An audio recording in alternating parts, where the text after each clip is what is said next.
Mesdames et messieurs, bienvenue et merci de suivre les informations sur RTI 1. Voici chez nos titres, les titres de cette édition.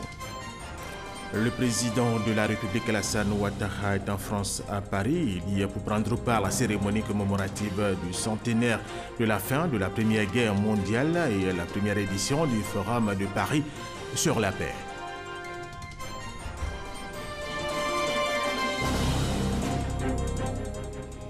Le rideau est tombé hier vendredi sur la première édition de l'Africa Investment Forum, le forum sur le développement en Afrique qui s'est ouvert depuis le mercredi dernier à Johannesburg en Afrique du Sud. Plus de 18 000 milliards de transactions ont été signées.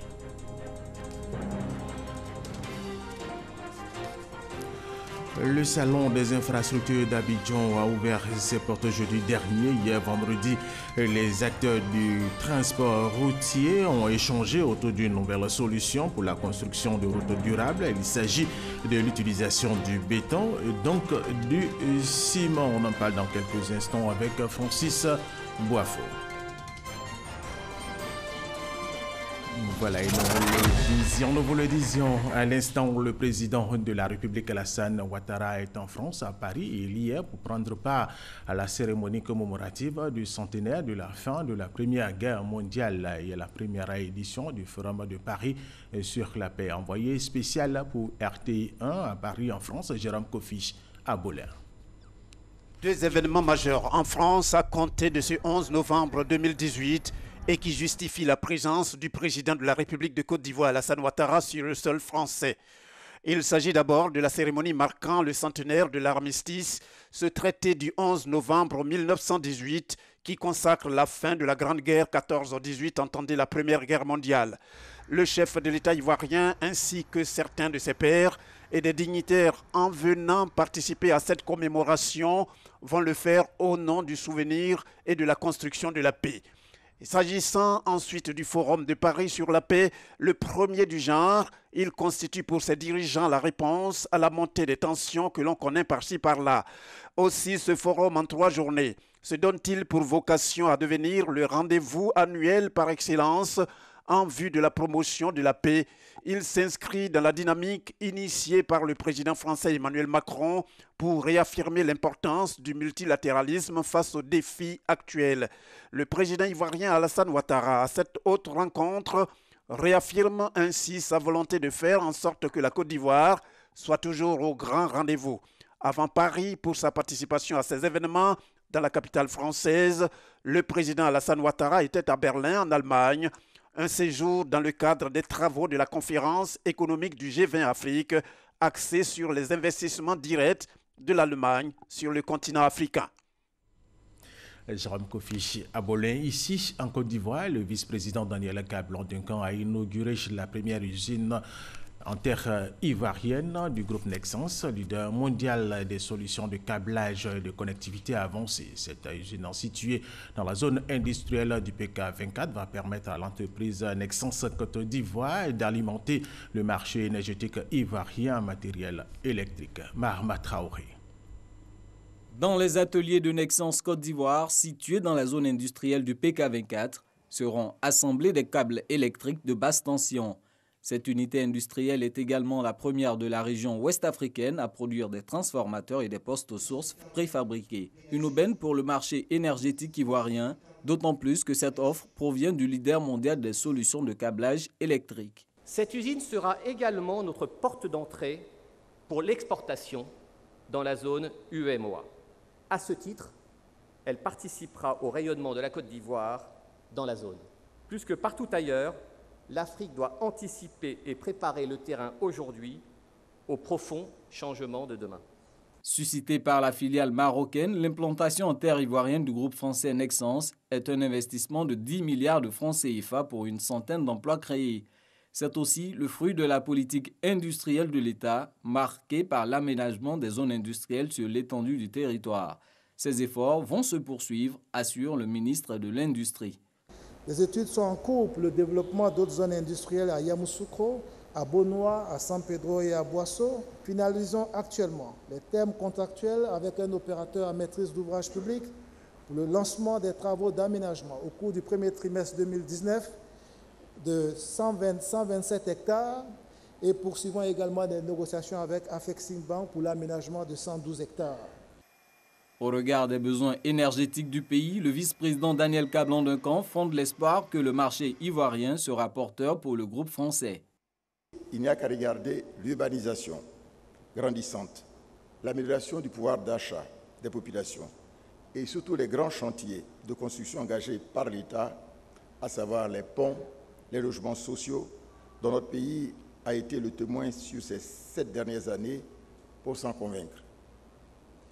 Il suffit aussi de voir le même développement observé dans la téléphonie mobile, en particulier, mais aussi dans les nouvelles technologies de l'information et de la communication pour réaliser le potentiel actuel et à venir qui s'offre à une industrie comme Nexans, qui se situe en amont dans la fourniture de matériel et d'équipements à tous les secteurs. La capacité énergétique actuelle de la Côte d'Ivoire est estimée à 2250 MW. Le gouvernement vise les 4000 MW de puissance installée en 2020. Le CITA 2018, le Salon international des équipements et des technologies de transformation de l'ANACAD, on en parle dans cette édition et maintenant, et nous allons voir les enjeux de ce salon avec Noël Niagno.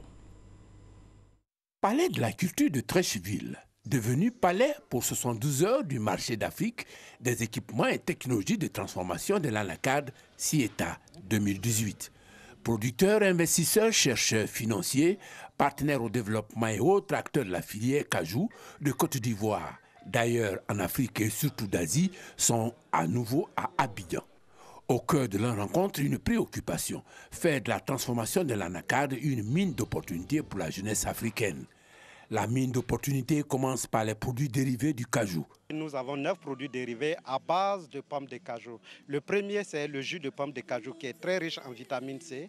Le deuxième, c'est le vin de pomme de cajou. Le troisième, le vinaigre. Le quatrième, l'alcool. Le cinquième, la liqueur.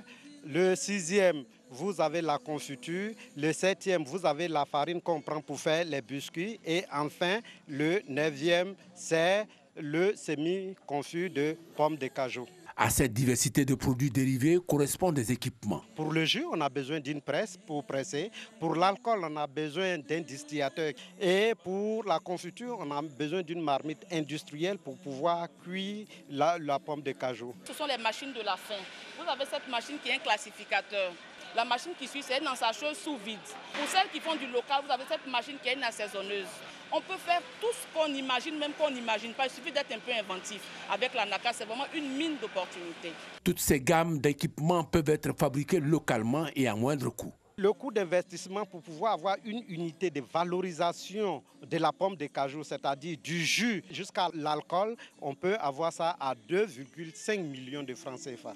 Mieux, ces équipements épousent les réalités énergétiques locales. En Côte d'Ivoire, nous avons construit des machines qui tiennent compte des consommables des énergies, alors que lorsqu'on importe des équipements asiatiques, les coûts d'énergie sont un peu différents, qui fait que les usines qui sont là, vraiment, les coûts de production sont élevés quand on est à la concurrence. Mais à Sotic, on a des machines solides et avec des coûts de production assez faibles parce qu'on tient compte de cela en termes de maintenance, en termes vraiment d'énergie à consommer pour les machines. La réduction de la pénibilité des activités de ramassage des produits est à inscrire sur le tableau des opportunités sans oublier la recherche. Tout en sélectionnant des clones aux producteurs, nous regardons la qualité et nous combinons les deux critères, production et qualité de la noix. Donc nous avons actuellement des clones qui aujourd'hui ont un taux d'amande très élevé, entre 25 et 31%. Taux d'amande. Or, ce qui est admis sur le marché international, c'est au moins 20%. Et nous, on a déjà 25 à 32. Donc on coupe et la production ainsi que la qualité de la noix. Au total, on peut affirmer que les concepteurs du CIETA, Salon international des équipements et des technologies de transformation de l'ANACAD, ont tapé dans le mille avec le thème de l'édition 2018. Pour coller à leur vision, ils sont 17 équipementiers nationaux contre 3 venus de l'extérieur. Deuxième grand titre de ce journal, le rideau est tombé hier vendredi sur la première édition de l'Africa Investment Forum, le forum sur le développement en Afrique qui s'est ouvert mercredi dernier à Johannesburg en Afrique du Sud. Plusieurs contrats de partenariat public-privé ont été signés afin de satisfaire les énormes besoins en infrastructure et en développement du continent africain. Jean-Luc Bango. Ce sont au total 45 marchés d'une valeur de 32 milliards de dollars, soit plus de 18 000 milliards de francs CFA, qui ont été conclus durant ces 3 jours du forum sur les investissements en Afrique. Des marchés signés principalement dans les secteurs de l'énergie, de l'agriculture, le transport et les infrastructures. Un bilan qui va largement au-delà des attentes, selon le président de la Banque africaine de développement, principal initiateur de ce forum. Ici, dans notre continent, c'est une marque de confiance qui profite à notre continent. Commercialiser l'Afrique, développer la marque africaine tout en étant réaliste, mais en focalisant nos efforts et notre attention sur la manière de transmettre les messages concernant l'Afrique. À l'instar des délégations qui sont venues des 4 coins du continent, la Côte d'Ivoire a présenté des projets dont la réalisation devrait contribuer à satisfaire les besoins en infrastructures et en développement du pays. Tous ces projets que j'ai vus entrent dans les priorités de la banque. Éclairer l'Afrique, nous avons des projets dans l'énergie. Nourrir l'Afrique, nous avons des projets au niveau du PNIA que monsieur le ministre Sangafoua a présenté. Et intégrer l'Afrique, il y a les projets d'interconnexion électrique, il y a les projets routiers. Tout cela, pour nous, entre parfaitement dans les 5 priorités de la Banque africaine de développement. Au-delà des intentions de financement et des contrats conclus, les participants à cette rencontre se sont surtout satisfaits de cette volonté de combler le fossé entre le capital disponible et les nombreux projets bancables sur le continent. Le salon des infrastructures d'Abidjan a ouvert ses portes jeudi dernier. Pour cette édition, les experts planchent sur l'utilisation des réseaux intelligents dans l'aménagement du territoire. Hier et vendredi, les acteurs du transport routier ont échangé autour d'une nouvelle solution pour la construction de routes durables. Il s'agit de l'utilisation du béton et donc du ciment. Francis Boifou. Le revêtement des voies à partir du béton ou l'utilisation du ciment en lieu et place du bitume dans la construction des routes et autoroutes. Cette technique existe dans 60 pays à travers le monde. Aux États-Unis, 60% des voies sont construites en béton. Le Ghana l'a déjà expérimenté. Elle présente de nombreux avantages. On tient compte du coût de la matière et de la main-d'œuvre. On trouve que la route en béton compacté, elle coûte 30% moins cher qu'une route en enrobé. Les routes en béton sont les plus durables. Pourquoi? Parce qu'elles sont plus rigides que face à l'impact de l'essieu. La charge, elle est répartie sur une plus grande surface, alors que sur les routes qui sont faites en enrobé, la charge, elle est ponctuelle et donc elle impacte profondément la structure. Les routes en béton, selon les pentes qui sont définies, l'eau, elle ne reste pas. Et s'il y a des micro-fissures ou des fissures, ça peut se traiter en surface avec des pontages pour garder tout le temps cette étanchéité de cette route-là. Des routes de qualité à base de ciment. Il en existe en Côte d'Ivoire, mais pas ouvertes à la circulation publique. L'Association des producteurs de ciment, APECI, veut rattraper ce retard à travers ce débat au Salon des infrastructures d'Abidjan, SIA. L'APECI estime que la Côte d'Ivoire a du potentiel. Aujourd'hui, il y a 10 millions de tonnes de capacité de production en Côte d'Ivoire et il y a 4 millions de tonnes de ciment qui sont consommées. Donc il y a beaucoup de ciment disponible pour continuer à construire des maisons, mais aussi pour faire des routes en ciment. L'Association des producteurs de ciment entend accompagner le gouvernement dans cette nouvelle aventure, c'est-à-dire construire des routes à base de ciment. Elle a investi 20 milliards de francs CFA pour la production de ciment en 2017.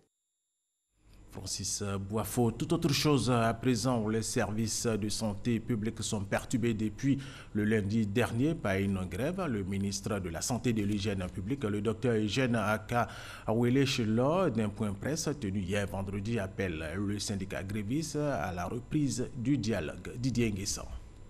Au 5e jour de la grève des agents de santé syndiqués à la Cordi Santé, le ministre de la Santé et de l'Hygiène publique a échangé avec la presse nationale et internationale.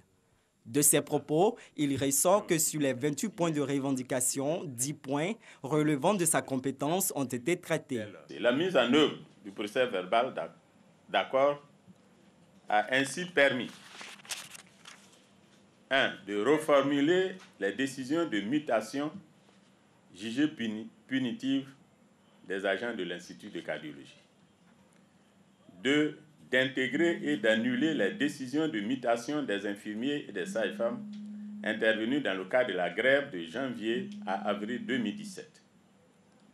3. De faire enrôler par le secrétariat général du gouvernement en vue de son adoption la loi portant création de l'Ordre national des infirmiers de Côte d'Ivoire. 4. D'ouvrir le concours professionnel des ingénieurs de services de santé. 5. D'ouvrir le concours professionnel d'intégration de 587 infirmiers, infirmières et sages-femmes. 6. D'ouvrir le concours professionnel exceptionnel d'intégration de 1700 aides-soignantes dans le nouvel emploi auxiliaire de santé. Et 7. D'intégrer 6 ex-déflatés de la santé au CHI de Trècheville. Pour le premier responsable de la santé, les points de revendication d'ordre financier, notamment la revalorisation de la situation indiciaire, sont soumis au ministère de l'Économie et des Finances qui en a la compétence. Le ministre condamne les violences sur les agents de santé non grévistes et appelle à la reprise du dialogue. Débuté le 5 novembre dernier, les 5 jours de grève entamés par le syndicat Cordi Santé prennent fin ce vendredi 9 novembre. Et suite aux dernières inondations dans les villes de Zieunula, d'Aboisseau et d'Agboville, le ministère de la Santé et de l'Hygiène publique a initié une campagne de domestication depuis le 31 octobre dernier. Dans ces localités, nous allons rester avec Didier Nguessan. Ce ménage reçoit les agents de l'Institut national de l'hygiène publique. Vous voyez la bête qui bouge là? Vous voyez? Ça, ce sont les enfants de moustiques. Une sensibilisation de proximité pour prévenir les épidémies comme la dengue, la fièvre jaune, la maladie à virus Zika et aussi lutter contre le paludisme. Cette activité de santé publique vise à amener les populations à reconnaître et éliminer elles-mêmes les lieux de reproduction de moustiques. On a pris acte. Prochainement, on essaiera quand même de vider nos pots. Récipients et bidons non couverts, pneus usagés et végétaux, les équipes techniques de la lutte antivectorielle traitent et détruisent les gîtes lavaires. Quand il pleut, l'eau reste à l'intérieur des feuilles des bananiers. Ça devient un gîte potentiel pour les moustiques. Voilà. Donc, le liquide qu'ils ont pulvérisé tout à l'heure permet de détruire si demain il y a présence de larves de moustiques à l'intérieur. Le produit, il n'est pas dangereux. Il ne faut plus garder de l'eau dans des récipients non couverts. Ces retenues d'eau constituent des gîtes lavaires. Ce sont des endroits où les moustiques vont pondre pour donner des bébés moustiques. C'est pour cela que nous faisons l'éducation sanitaire dans les différents ménages. La pulvérisation spatiale par thermonébulisation est la dernière étape de cette campagne de domestication. Tout comme à Agboville, les villes de Zieunula et Aboisseau, récemment inondées, bénéficient de cette campagne. Prochaine étape, à Bangourou. Ici, en Côte d'Ivoire, les pesticides utilisés dans le secteur agricole et des ressources animales sont souvent contrefaits ou périmés et cela joue sur les productions et la santé des populations. Justement, pour sensibiliser ces populations sur l'utilisation rationnelle des pesticides et lutter contre la fraude, un projet de gestion de pesticides obsolètes en Côte d'Ivoire a été créé. Grâce Kando. La Côte d'Ivoire utilise chaque année 20 000 tonnes de pesticides.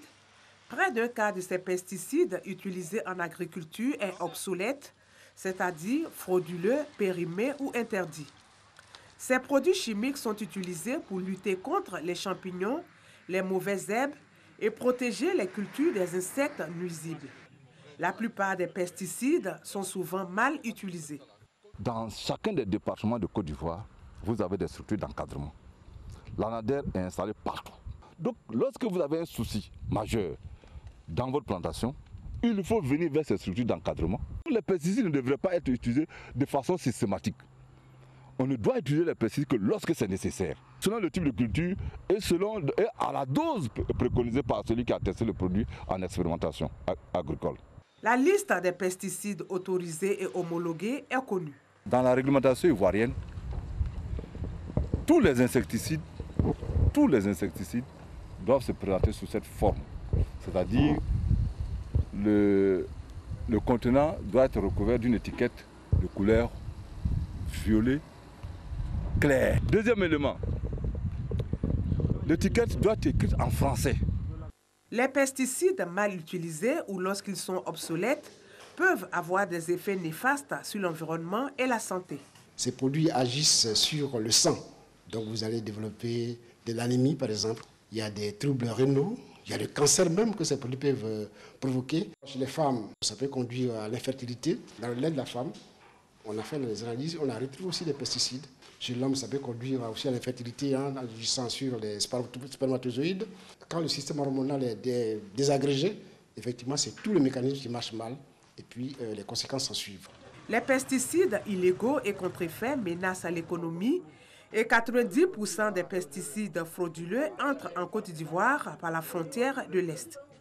Le coût de la fraude est estimé à 12 milliards de francs CFA et une perte d'environ 3 milliards de francs CFA pour l'État de Côte d'Ivoire.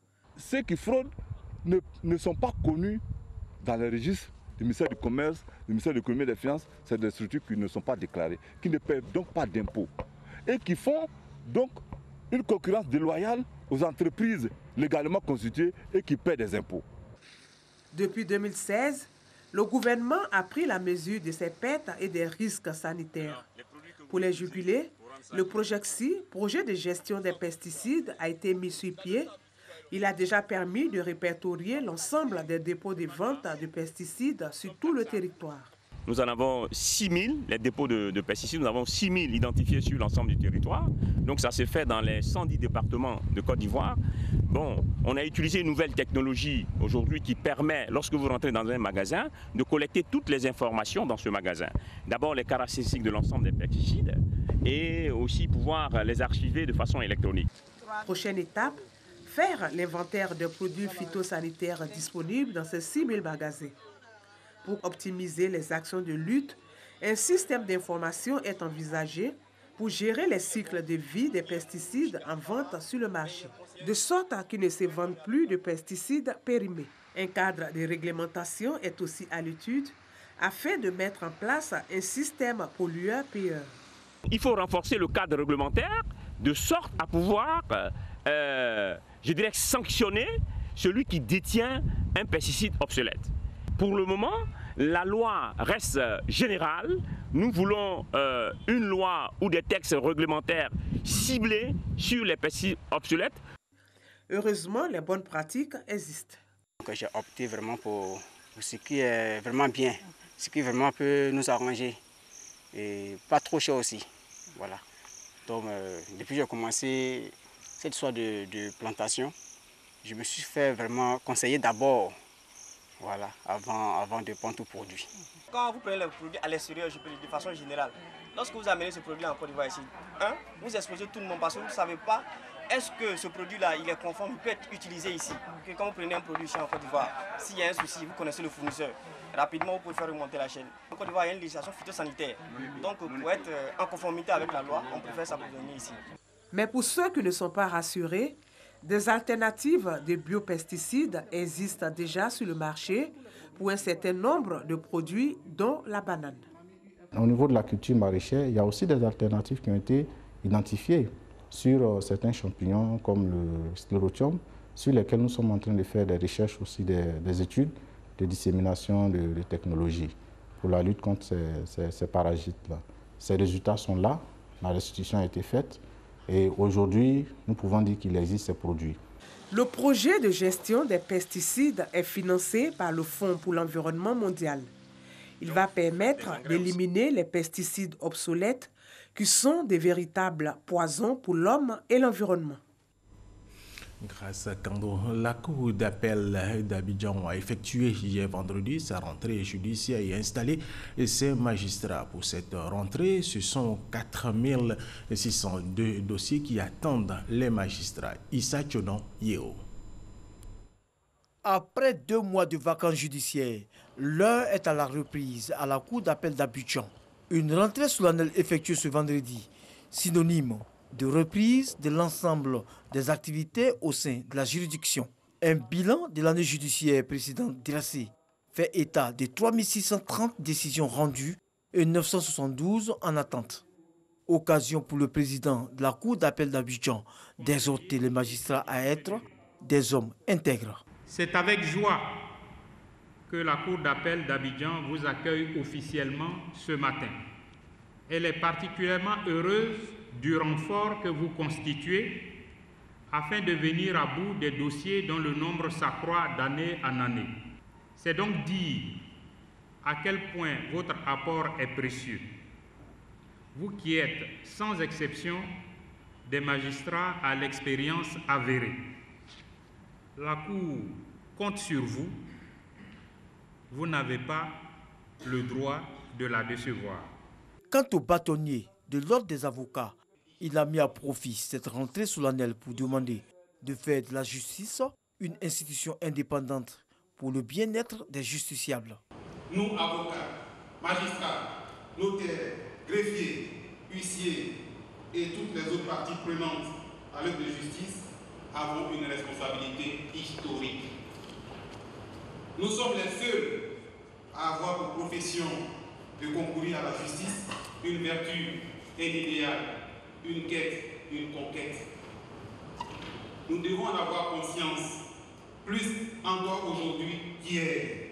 Au cours de cette rentrée, des magistrats ont été installés près de la Cour d'appel d'Abidjan.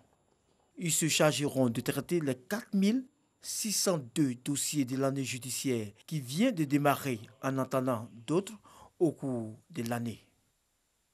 Un mot d'éducation, les didactiques des disciplines expliquées aux étudiants lors d'une rencontre avec le président de l'université Norbert Zongo de Koudougou, c'est au Burkina Faso. Cet ensemble de méthodes a pour objet les processus de construction des connaissances et de savoir-faire en vue d'améliorer la qualité de l'enseignement. Plus de détails avec Franck Kouadio. Pour obtenir des résultats probants pendant et après les études, plusieurs approches sont mises en place. Des approches qui diffèrent les unes des autres. La didactique, par exemple, fait partie de ces méthodes. On ne finit jamais d'apprendre. C'est pourquoi nous avons demandé alors à apprendre auprès de nos maîtres pour nous enseigner et éviter les erreurs pédagogiques, les erreurs du programme et les erreurs de transmission. Cette technique s'apparente-t-elle à la pédagogie ou diffère-t-elle de ce type d'enseignement?